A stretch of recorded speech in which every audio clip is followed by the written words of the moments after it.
viens t'offrir, Seigneur,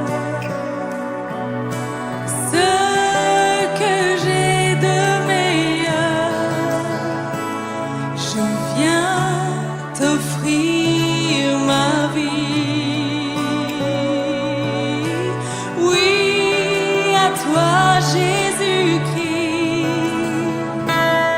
Et même si je suis fragile, et même si c'est difficile, je chanterai gloire à l'Éternel. Je chanterai louange à son nom. Je chanterai Dieu, mon essentiel. Je chanterai en l'honneur de son nom. Je viens te dire, Seigneur,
chanterai en l'honneur de son nom. Je chanterai gloire à l'Éternel. Je chanterai louange à son nom. Je chanterai Dieu, mon essentiel. Je chanterai en l'honneur de son nom. Bonjour à tous et bonjour à toutes. Je vous souhaite la bienvenue pour un nouveau message en vidéo. Alors c'est vrai qu'il y a des messages, il y a des sujets qui sont difficiles à prêcher dans l'Église. Comme par exemple les finances. C'est dur à prêcher les finances. Comme par exemple des sujets sur les devoirs et obligations des croyants. Sur la soumission aux autorités. Et sur l'obéissance à la parole de Dieu. Tous ces sujets sont difficiles à prêcher et ça fait un peu dresser les cheveux sur la tête et ça fait fuir les gens. Parce qu'on préfère qu'on nous prêche des choses qui nous font plaisir. C'est humain, hein, c'est tout à fait normal, c'est comme ça. Mais malgré tout, tous ces sujets sont importants. Et l'Église n'est pas seulement là pour nous faire du bien. Elle l'est pour nous faire du bien, bien sûr. On a besoin de se ressourcer à l'Église, mais elle est là aussi pour nous instruire dans tous les domaines, qui nous plaisent ou qui nous plaisent pas. Et notre constitution, comme vous le savez, c'est la parole de Dieu, c'est la Bible. Et si la Bible dit quelque chose, qu'on soit d'accord ou pas d'accord, ça reste la Bible, la constitution. Et c'est là que ça devient compliqué, parce que les croyants ne sont pas toujours d'accord sur un verset. Il y aura des personnes qui vont penser d'une certaine façon et d'autres d'une autre façon. Comme un thème général de la Bible sera compris d'une manière pour l'un et d'une autre manière pour un autre. Et aujourd'hui, justement, je vais partager avec vous sur un de ces sujets qui sont difficiles à prêcher et qu'on n'aime pas vraiment entendre. Et aujourd'hui, je vais vous parler de la dîme. Alors vous avez peut-être vu, même sûrement vu, que le titre de mon message ne mentionne pas la dîme. Et en fait c'est normal, hein, c'était un petit piège. Mais en fait, le mot dîme, il y est quand même. Si vous prenez chaque première lettre de chaque mot, ça vous donne dîme. Dans l'immersion merveilleuse de l'Éternel. C'est quand même plus joli comme titre, non? Dans l'immersion merveilleuse de l'Éternel. Et j'ai remarqué que le titre a de l'importance. Et ça influence le choix des personnes de regarder ou de ne pas regarder le message. J'aurais mis pour titre, un message qui aurait pour titre l'amour de Dieu aura plus de vues qu'un message avec pour titre la soumission aux autorités. Donc j'aurais mis pour titre la dîme directement, des personnes n'auraient peut-être même pas cliqué pour regarder. Mais maintenant que vous êtes là, restez jusqu'au bout, ça va bien se passer, vous verrez. Donc nous allons plonger dans la Bible.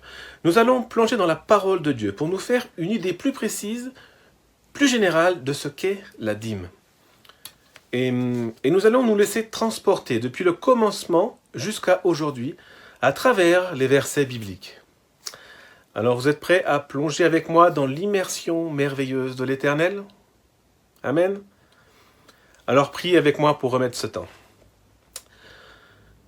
Ah Père éternel, je te remercie pour ce moment. Merci pour ta présence. Merci pour ta parole. Merci pour ta bonté, ta fidélité. Merci pour tout ce que tu fais pour nous, Papa. Nous pouvons t'appeler Papa. Merci. Je remets ce temps encore sous la protection du sang de notre Seigneur bien-aimé Jésus-Christ. Merci Seigneur, je remets nos vies, nos familles, tout ce qui nous appartient, Seigneur, toutes les personnes qui sont devant leur écran. Seigneur, je les remets sous ton sang précieux. Merci Saint-Esprit de venir ouvrir nos cœurs, que nous puissions laisser notre intelligence, toutes nos idées préconçues, Seigneur, sur ce sujet, et nous laisser transpercer par ta parole, Seigneur, qu'elle vienne nous impacter au plus profond de notre être. Merci Seigneur, merci Saint-Esprit. Et je renverse encore toute forme de hauteur, de raisonnement, de forteresse et d'imagination qui se dresse contre la connaissance de Christ. Et j'amène toutes nos pensées qui sont captivées à autre chose, à ton obéissance, Seigneur Jésus. et je te remercie. Viens prendre toute la place. Merci Seigneur. Viens m'aider à trouver les bons mots, Seigneur, pour faire passer ta parole, Seigneur. À toi soit toute la gloire, Seigneur Jésus. Amen. Amen. Amen. Donc déjà la dîme. La dîme, déjà, ça veut dire le dixième. Et la dîme existait bien avant les lois de Moïse, donc bien avant l'Ancien Testament, ou plutôt l'Ancienne Alliance. Donc, dans la Bible, la première personne à avoir donné une dîme, c'est Abraham. On le lit dans Genèse 14, versets 18 à 20. Donc, on va voir beaucoup de versets. Melchisédek, roi de Salem, fit apporter du pain et du vin. Il était sacrificateur du Dieu Très-Haut. Il bénit Abraham et dit « Béni soit Abraham par le Dieu Très-Haut, maître du ciel et de la terre. Béni soit le Dieu Très-Haut, qui a livré tes ennemis entre tes mains. » Et Abraham lui donna la dîme de tout. Alors ça, c'est un passage quand même très intéressant. On voit dans ce passage que la dîme est associée avec le pain et le vin. Imaginez, un type arrive de nulle part, là, Melchisédek, il se pointe avec du pain et du vin. Bon, aujourd'hui on sait que le pain et le vin représentent le corps et le sang de Jésus, mais à cette époque-là. Donc le type là, il se pointe avec le casse-croûte, et que fait Abraham ? Abraham lui donne la dîme de tout. C'est quand même assez étonnant. Qui lui a dit de faire ça ? Quel exemple Abraham avait pour faire ça ? Aucun. C'est le premier à le faire. Alors pourquoi il l'a fait ? Pourquoi il a fait ça ? Il l'a fait en reconnaissance à Dieu pour avoir la victoire, pour avoir eu la victoire sur les autres rois, dans un passage juste avant. La dîme de la reconnaissance. Et revenons au pain et au vin là, qui représentent bien sûr, c'est le corps de Christ, c'est la Sainte Seine aujourd'hui, le pain et le vin. C'est quelque chose de saint, la Sainte Seine, c'est quelque chose de sérieux. Et on pourrait même dire, mes amis, que là, la dîme est tout aussi sainte et tout aussi sérieuse que le pain et le vin. Melchisédek donne le pain et le vin. Abraham donne la dîme de tout. Aujourd'hui, Jésus a donné le pain et le vin par son sacrifice à la croix. Et nous, on donne quoi ? Est-ce que nous donnons la dîme de tout ? Je pense que vous m'avez compris. Et Abraham n'a pas donné sa dîme à n'importe qui. Il l'a donnée à un représentant et serviteur de Dieu. Ça aussi, c'est intéressant. La deuxième personne mentionnée dans la Bible qui a donné une dîme, qui a parlé de dîme, c'est Jacob, le petit-fils d'Abraham. Il a promis à Dieu que si Dieu le bénissait, il lui offrirait un dixième de tout ce qu'il recevrait. On le voit dans Genèse 28, versets 20 à 22. Jacob fit un vœu en disant « Si Dieu est avec moi et me garde sur ce chemin où je marche, qu'il me donne du pain à manger et des habits pour me vêtir, afin que je retourne en paix à la maison de mon père, alors l'Éternel sera mon Dieu. Et cette pierre que j'ai dressée pour monument sera la maison de Dieu. Et de tout ce que tu me donnes, je t'en rendrai fidèlement le dixième, la dîme. » Et on a l'impression dans ce passage que Jacob essaye de marchander avec Dieu. C'est un peu, si tu me donnes ça, je te rendrai ça. Mais si tu me donnes pas, je te donnerai rien. Mais en fait, non. Jacob, juste avant, il fait ce vœu, juste après avoir rêvé, justement, que Dieu allait le bénir de toutes sortes de bénédictions. Et en fait, Jacob, il s'engage devant Dieu à respecter son engagement si Dieu respecte le sien. En gros, c'est ça, c'est vraiment, mon Dieu, tu viens de me montrer ça. Si vraiment tu me donnes tout ça, oui, tu seras mon Dieu, bien sûr, mais je t'en rendrai fidèlement le 10e. Et il dit, je ne te donnerai pas le 10e, je t'en rendrai. Il rend à Dieu ce qui lui appartient. Donc dans ces passages, la dîme est un acte de reconnaissance à Dieu pour tous les bienfaits qu'il donne. Parce que tout vient de lui. Donc ça, c'est la dîme avant l'ancienne alliance. Avant la loi de Moïse. Et en fait, c'est là que commence l'ancienne alliance avec la loi de Moïse. La loi de Moïse ordonnait aux Israélites de donner la dîme pour subvenir aux besoins de ceux qui se consacraient à plein temps aux affaires religieuses. En fait, à ce moment-là, la dîme, elle est devenue une loi. Elle avait une fonction, c'était pour nourrir en fait les Lévites qui s'occupaient des affaires de Dieu. On lit dans Nombre 18 au verset 24, « Je donne comme possession aux Lévites les dîmes que les enfants d'Israël présenteront à l'Éternel par élévation. C'est pourquoi je dis à leur égard, ils n'auront point de possession au milieu des enfants d'Israël. » Donc les Lévites recevaient des dîmes de la part du peuple, car ils n'avaient pas de terre. Parce que les Lévites s'occupaient de toute affaire religieuse. Donc tout leur temps était consacré à ça. Donc ils n'avaient pas le temps d'aller cultiver, d'aller dans les champs pour subvenir à leurs besoins. C'était les autres tribus qui les nourrissaient. Mais les Lévites aussi payaient la dîme. Ils devaient prélever le meilleur dixième du dixième qu'ils recevaient. On le voit dans Nombre 18 au verset 26. « Tu parleras aux Lévites et tu leur diras, « Lorsque vous recevrez des enfants d'Israël la dîme que je vous donne de leur part, comme votre possession, vous en prélèverez une offrande pour l'Éternel, une dîme de la dîme. » Donc ça, c'est la loi de l'Éternel concernant la dîme sous l'ancienne alliance. Bon, c'est un peu plus compliqué que ça. Je vous ai fait un court résumé de ce qu'est la dîme. Mais voilà, en gros, c'est ça. La dîme était là pour nourrir les Lévites qui, eux, s'occupaient des affaires de Dieu. Voilà. Je vous lis encore 2 versets. Lévitique 27, verset 30 et le verset 34.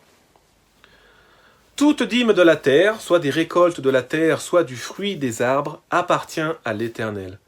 C'est une chose consacrée à l'Éternel. Tout appartient à Dieu. »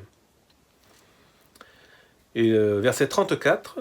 « Tels sont les commandements que l'Éternel donna à Moïse pour les enfants d'Israël sur la montagne du Sinaï. » Donc voilà. Il y avait plein de commandements, il n'y avait pas que la dîme, mais il y avait aussi la dîme. Et je me suis demandé, mais qu'est-ce qui se passait-il si un Israélite ne payait pas la dîme? Qu'est-ce qui se passait? Ça devait arriver, je pense. Donc c'était la loi quand même. C'était la loi, les commandements de Dieu. Et donc il fallait obéir à la loi. La loi, elle est là, forcément. Mais en fait, la loi ne prévoyait pas de sanction directe pour quelqu'un qui ne donnait pas la dîme. Il n'y avait pas de sanction directe. Et en fait, les Israélites devaient déclarer devant Dieu qu'ils avaient donné la dîme. Et ils devaient demander à Dieu de les bénir pour avoir rempli cette obligation. On le lit dans Deutéronome 26, versets 13 à 15. « Tu diras devant l'Éternel, ton Dieu, j'ai ôté de ma maison ce qui est consacré, et je l'ai donné aux Lévites.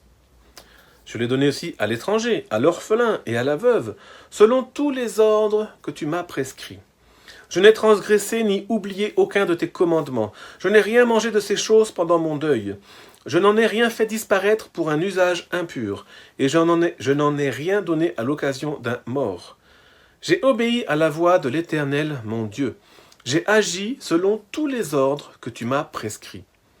Regarde de ta demeure sainte des cieux, et bénis ton peuple et le pays que tu nous as donné, comme tu l'avais juré à nos pères, ce pays où coule le lait et le miel. » Donc il n'y avait pas de sanction directe, c'était chacun devant Dieu. Mais pour Dieu, si un Israélite ne payait pas la dîme, c'était comme s'il le volait. Et donc, il y avait des conséquences à ça. Il n'y avait pas des sanctions, mais il y avait des conséquences aux personnes qui ne donnaient pas la dîme. On le lit dans Malachie 3, versets 7 à 10. « Depuis le temps de vos pères, vous vous êtes écartés de mes ordonnances.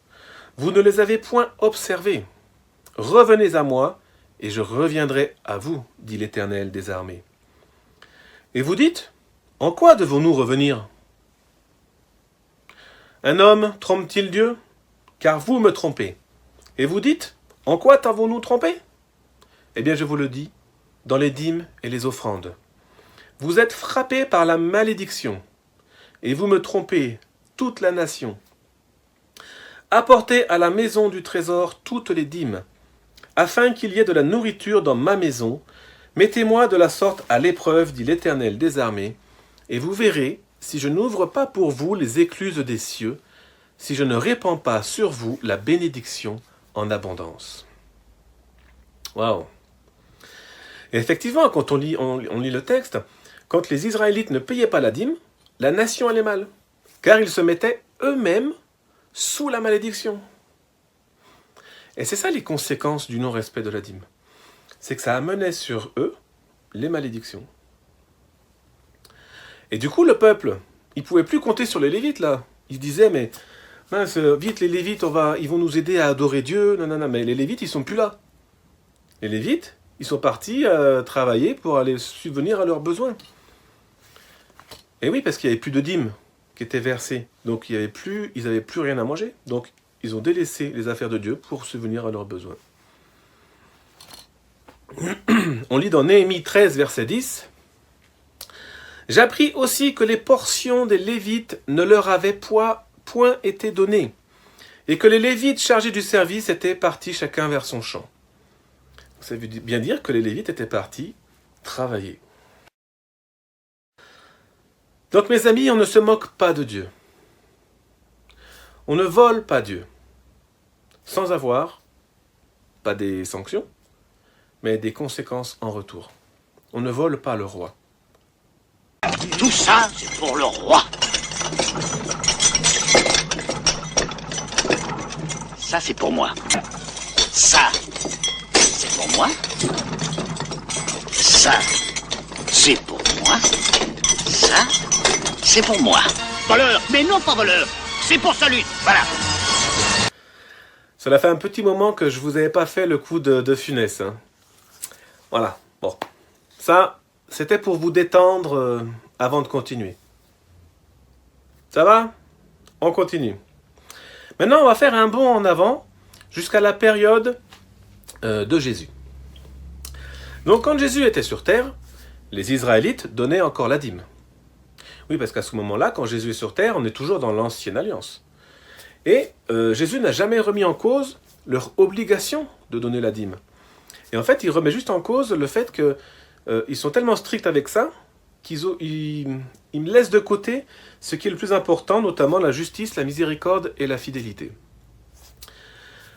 On lit Matthieu 23, verset 23. C'est Jésus qui parle. « Malheur à vous, scribes et pharisiens hypocrites, parce que vous payez la dîme de la menthe, de la nette et du cumin, et que vous laissez ce qui est le plus important dans la loi, la justice, la miséricorde et la fidélité dans la loi. C'est là ce qu'il fallait pratiquer, sans négliger les autres choses. Bien sûr, il faut pratiquer ces choses-là, et aussi donner la dîme. Jésus ne leur reproche pas ça. Et là, on est encore dans l'ancienne alliance à ce moment-là. Mais maintenant, après la mort de Jésus, c'est le début de l'ère chrétienne, si on peut dire. C'est le début de la nouvelle alliance. D'accord ? Et à ce moment-là, c'est vrai que la Bible ne parle plus de dîme, à part un passage dans l'Hébreu qui reprend le passage de Melchisédek. Mais on ne parle plus de dîme, on ne parle plus de dixième. Et en réalité, sous la nouvelle alliance, ce n'est pas 10% qui reviennent à Dieu, mais la totalité. C'est le 100% qui revient à Dieu. De nos biens, de nos revenus qui reviennent à Dieu. Écoutez ce verset, Acte 2, versets 44 à 45. Tous ceux qui croyaient étaient dans le même lieu, et ils avaient tout en commun. Ils vendaient leurs propriétés et leurs biens, et ils en partageaient le produit entre tous selon les besoins de chacun. Oh. Ça, c'est le modèle des premiers croyants de l'époque. Bon, de nos jours, ça marche plus vraiment comme ça, c'est vrai. Mais le fait est, mes amis, c'est que nous sommes des rachetés. Nous avons donné notre vie à Jésus. Nous ne nous appartenons plus, dit la parole. Nous appartenons à Christ. Et de ce fait, le 100% de nous appartient à Christ. Nos vies, nos finances, notre maison, tout revient à lui. Et on doit sans cesse le remercier. Hébreux 13, versets 15 à 16 nous dit « Offrez donc par lui sans cesse à Dieu un sacrifice de louange, c'est-à-dire le fruit des lèvres qui confessent son nom. Mais n'oubliez pas la bienfaisance et de faire part de vos biens, car Dieu prend plaisir à de tels sacrifices. » Donc on ne parle plus de dîmes, c'est vrai. On ne parle plus de 10%. Non, on parle de 100%.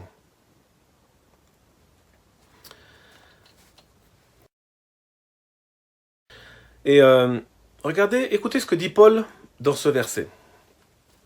1 Corinthiens 9, verset 13. Ne savez-vous pas que ceux qui remplissent les fonctions sacrées sont nourris par le temple, que ceux qui servent à l'autel ont part à l'autel? De même, aussi, le Seigneur a ordonné à ceux qui annoncent l'Évangile de vivre de l'Évangile. C'est un verset intéressant. Est-ce que cela ne vous rappelle pas ce que nous avons vu dans l'Ancienne Alliance au sujet de ceux qui sont au service de l'Éternel? Lorsque la dîme était donnée aux Lévites, c'était pour leur service, pour tout ce qu'ils accomplissaient en tant que serviteurs de Dieu, et pour subvenir à leurs besoins. C'est ce que Paul dit. La dîme, là, fournit donc des dons pour les besoins de ceux qui sont ministres de l'Évangile. La dîme ne devrait pas être donnée pour quelque chose. On ne devrait pas se servir de la dîme pour le loyer du local, pour l'électricité, pour le chauffage ou toutes sortes de choses. La dîme devrait... tout ça, le loyer, le local, l'électricité, devrait être payé par des offrandes. La dîme devrait être réservée pour les besoins de ceux qui conduisent l'Église, afin qu'ils se consacrent essentiellement à cela. Vous savez, nos pasteurs d'aujourd'hui sont les Lévites d'autrefois. Beaucoup de pasteurs d'église sont obligés de travailler à côté pour subvenir à leurs besoins. Parce que l'église n'a pas assez d'argent pour les payer. Du coup, ces pasteurs, ces anciens, ceux qui conduisent l'église, ils sont moins au service de Dieu et du peuple. Cela veut dire moins de temps pour méditer la parole, moins de temps pour préparer les prédications, moins de temps dans la prière, moins de temps dans les visites aux personnes, moins de temps pour appeler les gens, moins de temps pour innover, moins de temps pour tout en fait. Et ça nous renvoie directement au verset de Néhémie 13:10 qui disait que les Lévites étaient repartis dans les champs pour travailler. Et ils laissaient de côté le service de Dieu. C'est exactement la même chose aujourd'hui. Sauf qu'aujourd'hui, maintenant, on dit que oui, mais la dîme, c'est l'ancienne alliance. Maintenant, avec Jésus, on est dans la nouvelle alliance. Et le sacrifice de Jésus a mis fin à la loi de Moïse. Donc, nous sommes sous la grâce, et non plus sous la loi. Et vu que la dîme est une loi, alors on ne la donne plus. Ça, c'est un discours un peu simpliste, je pense. C'est vrai, et pas vrai en même temps. Parce que je vous rappelle que la dîme était quand même bien avant la loi. Du temps d'Abraham, c'était pas la loi de Moïse. Donc, si vous voulez, vous avez Abraham avant la loi, vous avez la loi et la nouvelle alliance. Vous enlevez la loi, il reste la nouvelle alliance, il reste la dîme. Ça ne change rien du tout. Et en plus, est-ce que le fait d'être sous la grâce nous dispense d'obéir aux lois? Bien sûr que non. Jésus n'a jamais dit ça. En fait, la loi doit être observée par le filtre de la grâce et non de l'accusation. Mais la loi, elle est toujours là, elle. Nous avons été rachetés, certes, par le sacrifice de Jésus, mais nous avons été rachetés de la malédiction de la loi. C'est différent. Alors, je vais vous lire quelques versets. Daniel 9, verset 11. « Tout Israël a transgressé ta loi, et s'est détourné pour ne pas écouter ta voix. Alors se sont répandues sur nous les malédictions et les imprécations qui sont écrites dans la loi de Moïse, serviteur de Dieu, parce que nous avons péché contre Dieu. » La malédiction de la loi. Galates 3,13. Christ nous a rachetés de la malédiction de la loi, étant devenu malédiction pour nous, car il est écrit, maudit est quiconque est pendu au bois. Christ nous a rachetés de ces malédictions, de ces conséquences. Matthieu 5, versets 17 à 18, c'est Jésus qui parle. « Ne croyez pas que je suis venu pour abolir la loi ou les prophètes. Je suis venu non pour abolir, mais pour accomplir. Car je vous le dis en vérité, tant que le ciel et la terre ne passeront point, il ne disparaîtra pas de la loi un seul iota ou un seul trait de lettre jusqu'à ce que tout soit arrivé. » Donc la loi ne disparaîtra pas. Cependant, il est venu pour l'accomplir. Et d'abord, qu'est-ce qu'il y a en fait dans la loi de Moïse en fait? C'est quoi la loi de Moïse? Il y a déjà les 10 commandements, avec les lois morales sur le meurtre, le vol, le mensonge, l'adultère. Il y a les lois sociales sur la propriété, l'héritage, le mariage, le divorce. Il y a les lois sur la circoncision, le Shabbat, les lois sur les aliments, les lois de pureté, il y a les fêtes de l'Éternel, les sacrifices, les offrandes, les dîmes, etc. Il y a énormément de choses dans la loi. Alors qu'est-ce qu'on fait? On est sous la grâce, on jette tout et met tout à la poubelle? Non. En fait, toutes les lois de l'Ancienne Alliance doivent être passées par le filtre de la croix. Par Jésus, en fait. Et en faisant cela, il y a des lois qui passent par la croix sans changer. Il y a des lois qui passent par la croix et qui changent. Et il y a des lois qui s'arrêtent à la croix et on ne les voit plus dans la Nouvelle Alliance. Par exemple, il y a des lois qui ont été abolies, comme par exemple la loi sur les sacrifices d'animaux pour le pardon des péchés. Avant, dans l'Ancienne Alliance, on veut faire des sacrifices d'animaux pour couvrir les fautes du peuple, pour le sacrifice, pour le pardon des péchés. Ça, c'est plus d'actualité dans la Nouvelle Alliance. Parce que Jésus s'est offert une fois pour toutes en sacrifice pour le pardon des péchés. On n'a plus à faire de sacrifice d'animaux. C'est une loi qui s'est arrêtée à la croix. Il y a des lois qui ont été durcies en passant par la croix. La loi sur le meurtre. Aujourd'hui, dans la Nouvelle Alliance, Jésus l'a durci. Maintenant, si on traite son frère d'imbécile, tout ça, c'est comme si on avait commis un meurtre. La loi sur les adultères, celle-là aussi, elle a été durcie par Jésus. Maintenant, c'est même en pensée, si tu convoites en pensée, tu as déjà commis l'adultère dans ton cœur. Donc c'est des lois qui sont toujours là. Il y a des lois qui ont été allégées, comme le Shabbat. Bon. Et la dîme alors, la loi sur la dîme. Eh bien, la loi sur la dîme a été changée aussi. C'est plus 10%, comme le disait la loi. Mais c'est le 100% qui revient à Dieu. C'est le 100% que Dieu te demande. Quand tu donnes ta vie, c'est le 100% de ta vie. Donc c'est ta vie, c'est ton corps, c'est tes biens, c'est ta voiture, c'est ta maison, c'est tes vêtements. Tout est à Dieu, tout est pour Dieu. Et quand tu donnes ta vie au Seigneur, c'est la totalité que tu donnes. C'est pas une petite partie. C'est pas juste un bras et puis l'autre je le garde pour autre chose. Donc c'est le 100% de tout ce que tu as qui est au service de Dieu. On revient dans la dîme de la reconnaissance. Comme Abraham. Mais par contre, quelque chose d'important. La dîme se donne à Dieu. Par l'intermédiaire de ses serviteurs, bien sûr. Mais elle se donne à Dieu. Si tu dis, moi je donne ma dîme pour aider ma famille, ou je donne ma dîme à cette association, ou je donne ma dîme aux pauvres, ça s'appelle pas une dîme. Appelle ça une offrande, appelle ça un don, mais en aucun cas appelle ça une dîme. La dîme, tu ne dois pas la nommer. La dîme, ça revient à Dieu. Je vous disais au début qu'Abraham a donné sa dîme à un serviteur de Dieu. Tout comme la dîme des Israélites était donnée à des Lévites, eux aussi serviteurs de Dieu. Donc aujourd'hui, si on donne notre dîme, ça devrait revenir à des serviteurs de Dieu. Vous m'avez compris?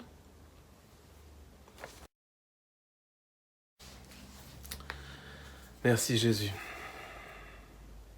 Vous savez, dans toute la Bible, et pas seulement dans la Nouvelle Alliance, il y a des principes que Dieu a établis, qui ne changeront jamais. Comme par exemple, pardonne si tu veux être pardonné. Que ce soit ça changera jamais, c'est un principe biblique. Si tu veux être pardonné, pardonne avant. Si tu ne pardonnes pas, tu ne pourras pas être pardonné. Tu auras beau taper du pied, râler et faire ce que tu veux, c'est comme ça. Il y a des principes comme tu donnes et tu reçois. Tu récoltes ce que tu sèmes. Et tu sèmes peu, tu moissonneras peu. On va lire celui-là dans 2 Corinthiens, chapitre 9, versets 6 à 8. Sachez-le, celui qui sème peu moissonnera peu, et celui qui sème abondamment moissonnera abondamment. Que chacun donne comme il l'a résolu en son cœur, sans tristesse ni contrainte, car Dieu aime celui qui donne avec joie. Donc c'est vrai que ce verset-là, c'est directement au niveau des finances, de donner. Tu sèmes peu, tu moissonneras peu. Mais que chacun donne comme il l'a résolu en son cœur. Si dans ton cœur tu dis je donne peu, Dieu t'en voudra pas. Mais sache que tu moissonneras peu. C'est un principe biblique. D'accord? Je continue le verset. Dieu peut vous combler de toutes sortes de grâces. Alléluia. Afin que, possédant toujours en toutes choses de quoi satisfaire à tous vos besoins, Amen, vous ayez encore en abondance pour toutes bonnes œuvres. J'avais déjà partagé ce verset, et c'est un verset très intéressant quand même. Dieu te donne pour toi, et te donne en abondance pour les autres. Et Dieu te dit que, en fait, tout dépend de ton état de cœur et de ta générosité. Celui qui sème peu moissonnera peu. Mais Dieu peut te donner pour satisfaire à tous tes besoins. Alors, c'est quoi ces besoins? Et là, c'est toute la question, parce que c'est quoi la limite de nos besoins à chacun? Il y en a qui se contentent de peu et d'autres qui ont besoin de plus. La limite, elle est où? Quelle est la limite du besoin vital, du besoin indispensable ou non indispensable? Avoir une voiture aujourd'hui, c'est nécessaire. Mais une voiture à 100 000 euros, est-ce raisonnable? Prendre une chambre d'hôtel à 80 euros la nuit ou à 500 euros la nuit? Elle est où la limite du raisonnable? Avoir 50 paires de chaussures, est-ce nécessaire? Je pose la question. On pourrait dire encore beaucoup d'autres choses. Mais là, je viens avec vous pour vous parler de l'évangile de prospérité que certains croyants reprochent aux pasteurs et prédicateurs. Je vais vous citer un pasteur, Claude Payan. Vous connaissez, je pense. Voilà ce qu'il dit, lui. L'évangile de prospérité fait allusion à l'abus qui est fait dans certains milieux, avec un enseignement pourtant bon à la base. Je crois que l'appellation évangile de prospérité est un terme faux pour définir cet abus. Il vaudrait mieux parler des prédications déséquilibrées sur la prospérité ou de l'obsession de la prospérité qu'ont certains chrétiens et prédicateurs, parce que l'évangile, à sa base, est un évangile de prospérité. Amen. Et c'est vrai que l'évangile nous parle beaucoup d'être dans l'abondance, de prospérer, de progresser, d'être dans la voie du succès. Ça, c'est l'évangile le dit. Dieu veut que nous ayons en abondance. On vient de le lire juste après, un peu plus haut. Donc c'est ça, prospérer, être dans l'abondance. Mais je vais vous lire 3 Jean 1, verset 2. 3 Jean 1, verset 2, qui nous dit « Bien-aimé, je souhaite que tu prospères à tous égards et que tu sois en bonne santé comme prospère l'état de ton âme. » Donc on se souhaite d'être prospère. Et la prospérité, dans ce verset, nous dit qu'elle doit être proportionnelle à la prospérité de notre âme. C'est-à-dire que c'est dangereux de prospérer que d'un niveau matériel, on va dire. Il faut prospérer au niveau spirituel. Il faut que ça soit au niveau de la même balance.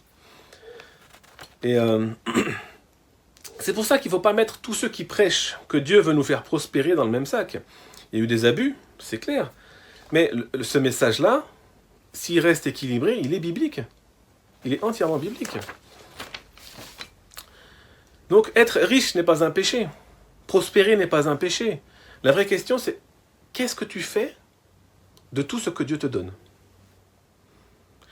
Je vais vous lire aussi un petit témoignage de Benny Hinn, un pasteur aussi qui lui est tombé aussi dans l'excès justement de l'évangile de prospérité. Lui il nous dit, on nous accuse de prêcher le message de la prospérité. Eh bien c'est dans la Bible.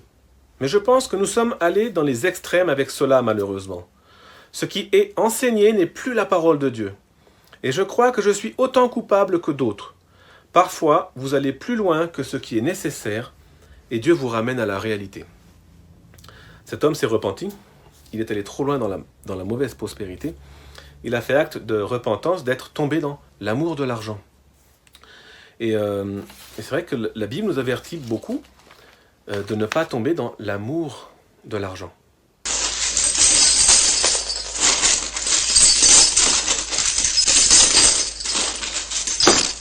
Il en manque une.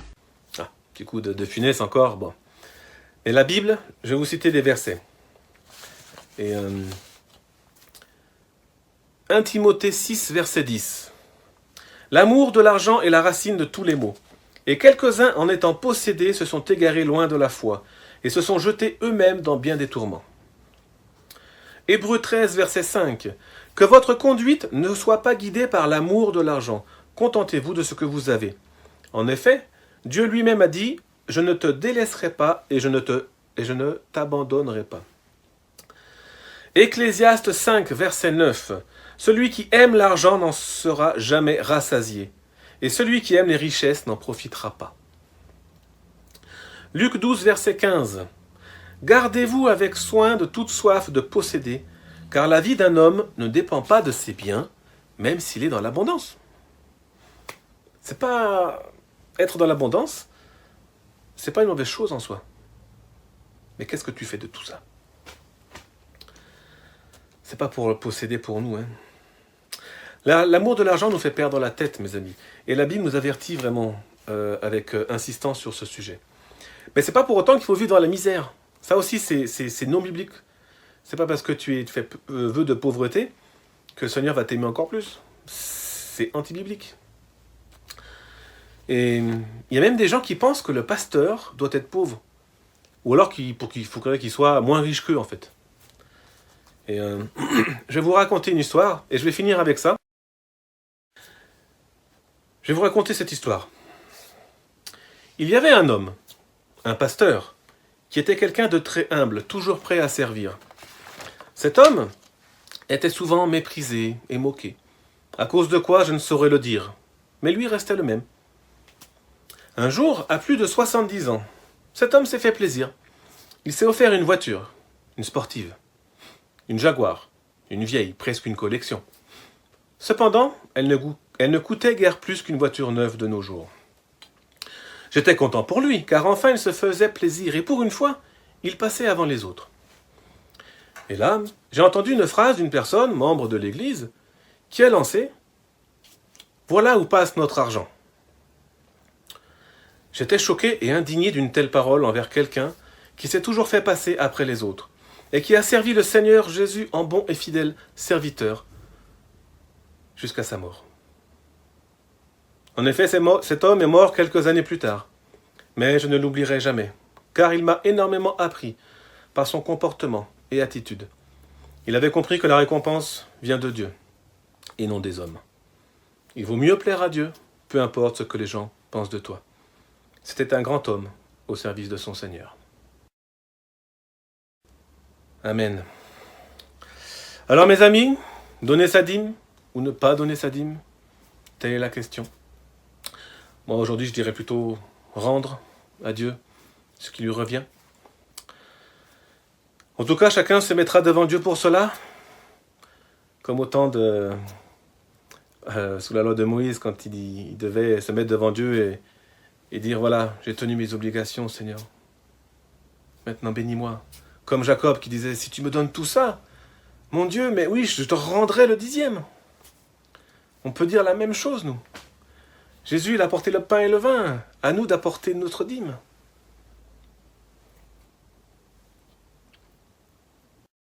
En tout cas, ma prière, c'est si vous donnez votre dîme, fidèlement, et puis à l'église où vous êtes rattaché, bien sûr, parce qu'un chrétien ne peut pas être seul.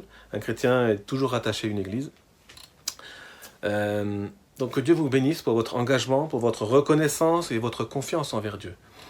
Que toutes les bénédictions qui sont attachées à cette obéissance, reconnaissance, soient les vôtres aujourd'hui. Vous savez, les bénédictions de Dieu sont toujours là pour ceux qui ont un cœur reconnaissant et généreux. Si vous donnez votre dîme, toujours à l'église où vous êtes rattaché, faites-le en début de mois, avant de payer vos factures. Ça prouve votre confiance à Dieu. Combien de personnes disent « je donne ma dîme » s'il reste un petit quelque chose à la fin du mois? Ça, mes amis, cela ne démontre aucune foi et aucune confiance à Dieu. Je vais être clair, autant ne rien donner. On ne donne pas les miettes à Dieu. On ne donne pas les restes à Dieu. Et enfin, si vous ne donnez pas votre dîme, c'est votre choix. On va prier. On va remercier le Seigneur pour ce temps, pour sa parole et tout ce qu'il nous a montré aujourd'hui.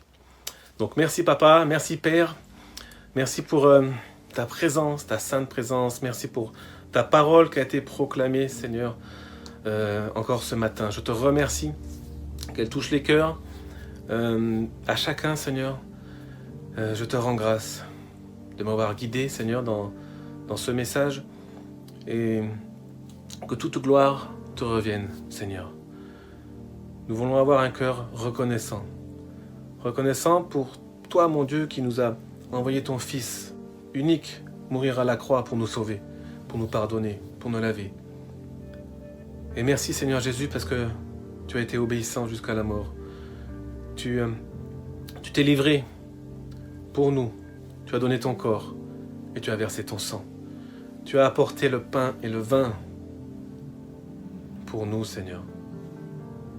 Je ne sais pas comment te dire autre chose que merci, pas de mots plus forts. Moi, je dis merci par mon comportement, ma reconnaissance. Seigneur, ma confiance à toi. Je t'ai donné ma vie, Seigneur. Comme la plupart de ceux qui écoutent ce message, nous t'avons donné notre vie, le 100% de nos vies. Elles t'appartiennent. Et nous sommes ton corps, Seigneur, et tu la tête. Merci, Seigneur Jésus. Merci, Saint-Esprit. Merci, Papa. Alléluia. Merci, Jésus. Amen. Soyez bénis. Et merci d'être venu avec moi dans l'immersion merveilleuse de l'Éternel. Et voilà, je prie que le Seigneur vous bénisse richement. Et soyez vigilants, prenez soin de vous. Et je vous dis à bientôt.